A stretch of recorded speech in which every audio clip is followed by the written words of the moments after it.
प्रश्न क्रमांक 5. प्रश्न क्रमांक 5. अध्यक्ष महोदय, प्रश्न क्रमांक 9118. अध्यक्ष महोदय, छापल्याप्रमाणे. अध्यक्ष महोदय, माननीय मंत्री महोदयांनी उत्तर दिलेली आहेत आणि त्यामध्ये स्पष्ट अनियमितता झालेली आहे, विसंगत पद्धतीनं कारवाई झालेली आहे निदर्शनास येत आहे. मी जो 1 नंबरला प्रश्न विचारला होता की तुकडेबंदी कायदा असताना जमिनीचे 16 तुकडे करून सदर जमीन खरेदी खात्यात बैलगोट्याकरिता खरेदी केलेली आहे का? माननीय मंत्री महोदयांचं उत्तर आहे की हो, हे खरं आहे. म्हणजे तुम्ही तुकडेबंदी असताना 16 तुकडे केलेले आहेत.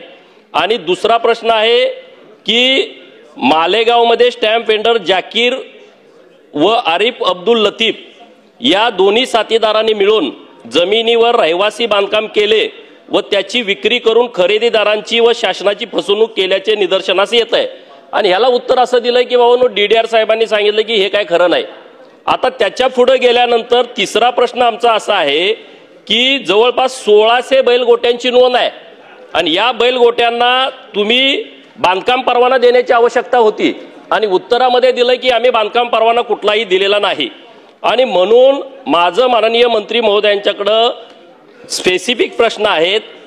जर DDR साहेबांनी आपल्याला चुकीची माहिती दिलेली आहे, कारण तुकडेबंदी कायदे असताना 16 तुकडे केलेले आहेत, DDR यांच्यावरती काय कारवाई करणार? नंबर 1, मालेगावचे उपविभागीय अधिकारी आहेत, यांनी 16/3/2013 मौजे संगमेश्वर तालुका मालेगाव येथील गट नंबर अमुक अमुक ही वर्ग 2 ची जमीन त्यांनी 1 केलेली आहे. आणि हा जो त्यांचा निर्णय आहे तो निर्णय अप्पर जिल्हाधिकारी यांनी दिनांक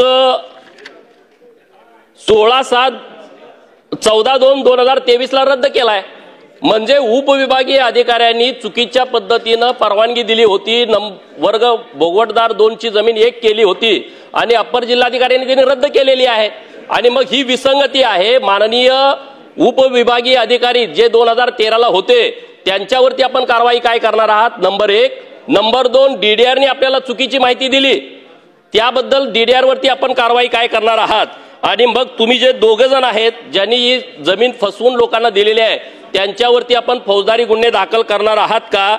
आणि ज्या जमिनीमध्ये जो ग्रीन बेल्ट होता, ग्रीन झोन होता, ज्याच्यामध्ये कुठलाही बांधकाम परवाना नाही, बांधकाम परवाना नसताना तुम्ही मान्य केलं की कुठलाही बांधकाम परवाना दिला नाही, तिथं अनाधिकृत बांधकाम केलेली आहेत, ती अनाधिकृत बांधकाम तात्काळ निर्गमित करण्याच्या सूचना आपण देणार आहात का? हे माझे स्पेसिफिक प्रश्न आहेत.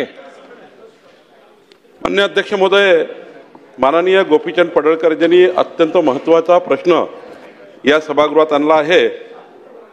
खरं तर मौजे संगमेश्वर येथील गट नंबर 114/अ आणि मौजे गुगळगाव येथील गट नंबर 253 असा हा 2 गट आल्याबद्दल. आणि अध्यक्ष महोदय, मुळात हा प्रश्न सुरू झाला या ठिकाणी जे आपण भूखंडाची अदलाबदली करतो, जमिनीची अदलाबदली करतो. अध्यक्ष महोदय, 2002चं परिपत्रक असं आहे की भूखंडाची अदलाबदली करायची असेल किंवा शेतीची अदलाबदली करायची असेल, तुम्हाला माझी जमीन माझी तुम्हाला जमीन करायची असेल तर ती सलग असावी लागतं. पण आमचा हा महाशय जेव्हा उदय किसवे ADO यांनी संगमेश्वरची जमीन गुगळगावला स्वॅप केली आणि गुगळगावची जमीन संगमेश्वरला स्वॅप केली, म्हणजे अदलाबदली केली. सलग असली पाहिजे ते परिपत्रक आहे, पण गावाच्या गावात बदलून टाकलं.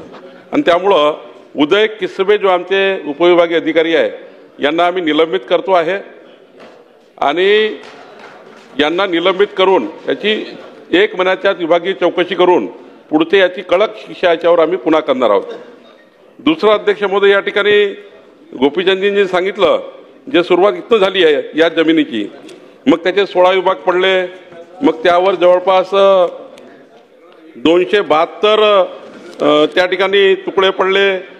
तुकडेबंदी कायद्याचं उल्लंघन झालं, MRTP कायद्याचं उल्लंघन झालं, विदाऊट NA विदाऊट TP या ठिकाणी हे तुकडे झालेत. गोपीचंदजी, गोष्ट खरी आहे. आणि त्यामुळं 258 दस्त या ठिकाणी नोंदणी करण्यात आले, ते अत्यंत चुकीचं आहे. आणि त्यामुळं ह्या 2013 ते 19 या काळात 6 वर्ष काळामध्ये जे तिथले आपले मुद्रांकन अधिकारी होते श्री भुरके आहेत, श्री गावित आहे, श्री कापडणे आहेत, श्री गुप्ते आहेत, श्री हिरे, श्री कळसकर, श्री मोतीराळे आणि वाणी या अधिकाऱ्यांनी त्या ठिकाणी मोठ्या प्रमाणावर अनधिकृत दस्त या ठिकाणी नोंदणी केली आहे। याचीही विभागीय चौकशी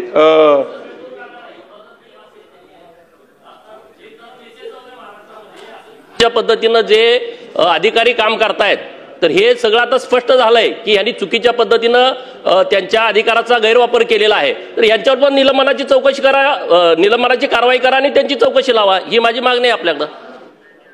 अध्यक्ष महोदय, 8 अधिकारी आहेत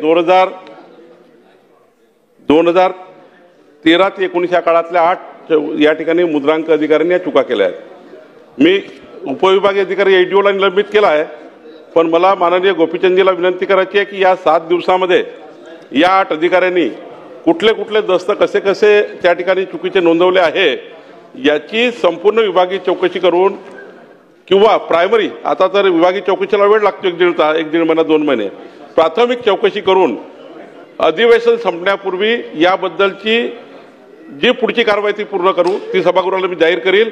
पण आता मात्र विभागीय चौकशी याची करून पण उपविभागीय अधिकारी यांना मी निलंबित केला आहे। आणि या पूर्ण प्रकरणात स्टॅम्प व्हेंडर जाकीर, आरिफ अब्दुल लतीफ या 2 लोकांनी या ठिकाणी मोठ्या प्रमाणावर हे जे गैरव्यवहार केले याच्यामध्ये साथ दिली आहे।